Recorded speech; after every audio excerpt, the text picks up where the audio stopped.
Everybody loves a good couple. They can be cute. They can be wholesome. Well, we ain't talking about that today, suckers. I'm Adam Andrews with Top 10 Nerd, and today we're talking about the 10 Marvel Comics couples who are absolutely the worst. Number 10, Sabretooth and Mystique. Did somebody say toxic? Take one highly violent beast man with a knack and enjoyment for ending lives and hurting people, and pair it with a slippery, manipulative, identity-stealing shapeshifter, and it's bound to be a recipe for disaster. But yet they try and try again. The pair even have a son together, Graydon Creed, and because of them, he absolutely despises mutants.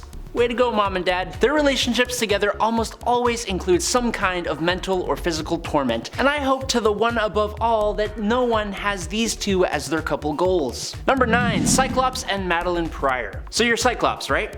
The red-headed woman you love, Jean Grey, she goes cray-cray and ends up apparently de-lifing on the moon. You're distraught, broken up. You leave your team of letter X themed compatriots, and then along comes another fiery red-headed woman who is the exact copy, some could even say clone, of your long-lost love. What do? If you said marry that lookalike at the drop of a hat, then yes, you really are Cyclops. The Mr. Sinister created clone of Jean Grey, Madelyn Pryor, got married to this heartbroken Cyclops within like a month. And they even created a little baby in the form of Cable. Then what do you know, Jean Grey shows back up and Cyclops drops his new wife and the baby about as fast as he married her. Cyclops, you giant weirdo. Number 8, Angel and Husk. A few entries on this list have to do with age differences, but most of the other couples who have a huge age gap at least have a tiny bit of decency. The same cannot be said for 30-year-old Warren Worthington III and his 19-year-old girlfriend, Paige Guthrie, otherwise known as Husk. The age difference is large for sure, but it's not the biggest gap we've seen. The real problem comes with an extremely uncomfortable moment in Uncanny X-Men number 440, when Warren and Paige fully give in to their love for each other. In the sky.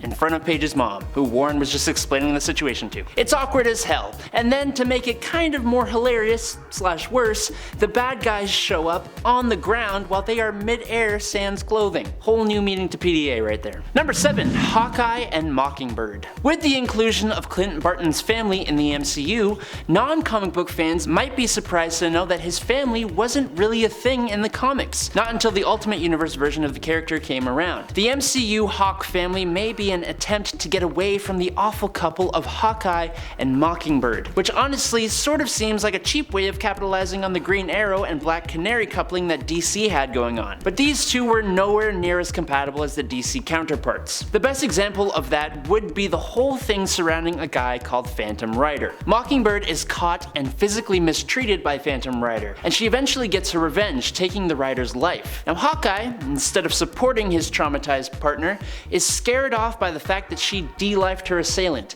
and he splits up with her. While that could maybe be understandable, it all got retconned so that Mockingbird actually got with Phantom Rider by her own consent. So then, when she took his life for seemingly no reason it seems, Hawkeye just used the killing as an excuse when the real reason was because she cheated. Kinda weird. I don't know. Number 6, Havok and Nurse Annie. This one is kind of just strange to me.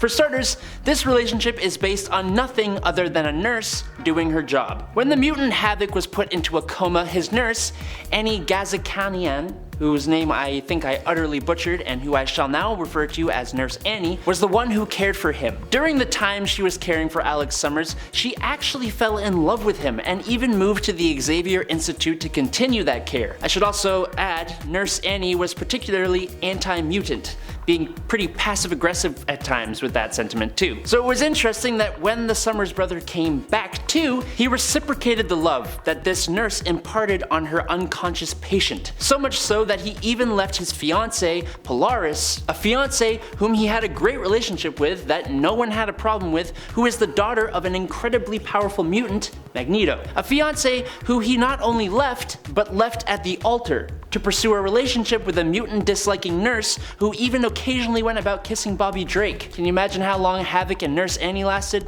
That's right, not very long. Number 5, Rogue and Magneto. I always think of Rogue being with Remy LeBeau, Gambit, Their relationship is iconic. It has its issues, but it endures it all. Her relationship in the Age of Apocalypse story, however, I do not like. Age of Apocalypse was an awesome alternate dimension story, and I love it. Except for this one thing that just makes me uncomfy. Rogue in this world is a freedom fighter working with Magneto's X-Men, and her friend, Wanda Maximoff, passes on. She makes a promise to be a companion to the Master of Magnetism himself. The two grew closer and closer. This young woman and the 60-year-old leader of the team. So close so that she even chose him over Gambit, leaving Gambit to pass away. She then married Magneto and even had a son with him. She married her best friend's dad because said friend's dying wish was to be his companion. I don't care if their powers cancel each other out or whatever the reason is. It's weird and it's strange and it feels unnatural.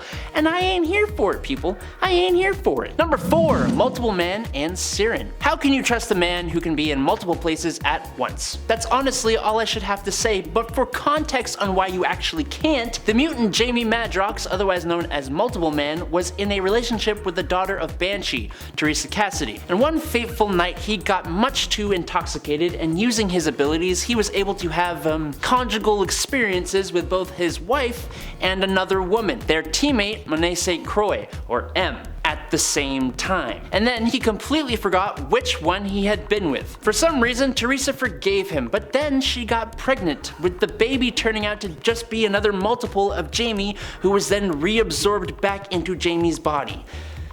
What the hell? Number 3, Ultimate Quicksilver and Scarlet Witch. We don't want any of this here, please and thank you. Look, Wanda and Pietro Maximoff have been close, always. It's led to some truly awesome and horrible comic book moments. There's no doubting they love each other. As siblings. And that didn't need to change, okay? I understand Marvel was making its Ultimate Universe in a way to make it more realistic and to make their characters just as hateable as they can be without losing readers' interest. But this was just as unnecessary as having the Blob eat Janet Van Dyne. And then you made Wolverine, who was hinted to be their father, come and do some creepy spying on the weird brother-sister couple enact. Why, man?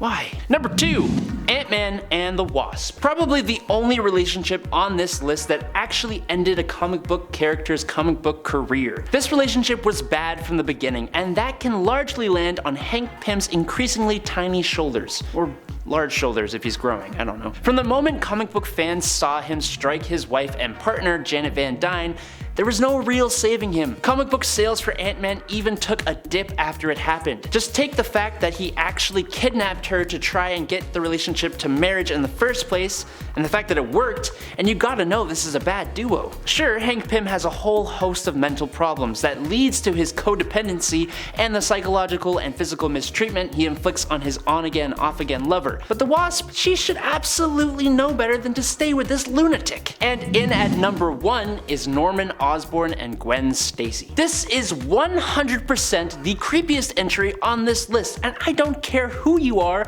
or what you say. The Spider-Man story, Sins of the Past, contains within its strange pages the revelation that Gwen Stacy, Peter's former lover and a teenager, was having an ongoing affair with Norman Osborn, the Green Goblin, a very creepy, full-grown man old enough to be her father. Not only was she even having an affair, it even resulted with Gwen secretly giving birth to twins. Twins that became a pair of assassins. I do not recommend reading this story because all you'll be able to see when you close your eyes is the incredibly creepy image of Norman and his Green Goblin face as he is laying on top of Gwen. I can't talk about this anymore, I'm getting the creeps. Let's wrap this up now, please. Alrighty, now we have seen 10 of Marvel's worst couples. Got any more suggestions? Leave them in the comments. Don't forget to like and subscribe too while you're here at Top 10 Nerd, and let us know how you enjoyed this video. Until next time though, I've been your host Adam Andrews. You can find me on Instagram in the description below. Thanks for watching, and peace out, nerds.